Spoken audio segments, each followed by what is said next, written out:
In this video, I will show you how to fix the problem of you can't download new app or install new app on your Android phone, or you can't update a new app on your Android phone without any stress using Google Play Store internal free storage space. Let me show you how.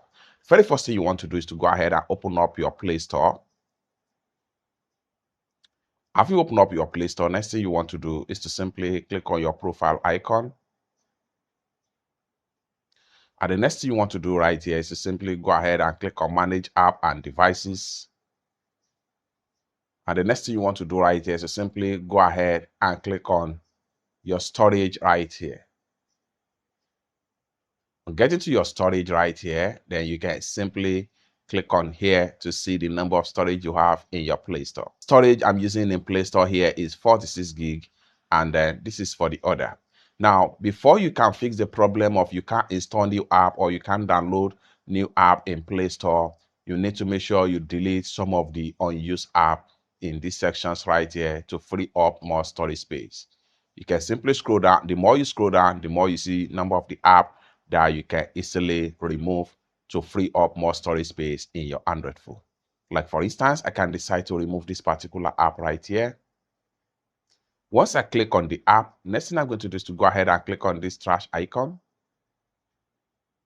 And the uninstall selected app, one app will be uninstalled from your device. Simply go ahead and click on uninstall. And with that, the data and information about the particular app will be completely removed from your Android device through Google Play Store.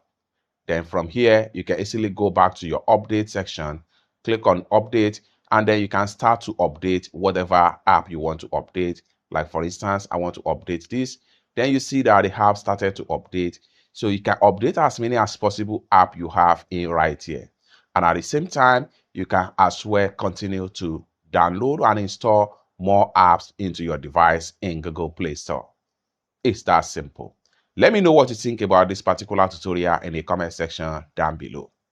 For more useful tutorial, tips and tricks on how best to use Google Play Store, consider subscribe. Thank you so much for watching, and I hope to see you in my next video. Bye for now.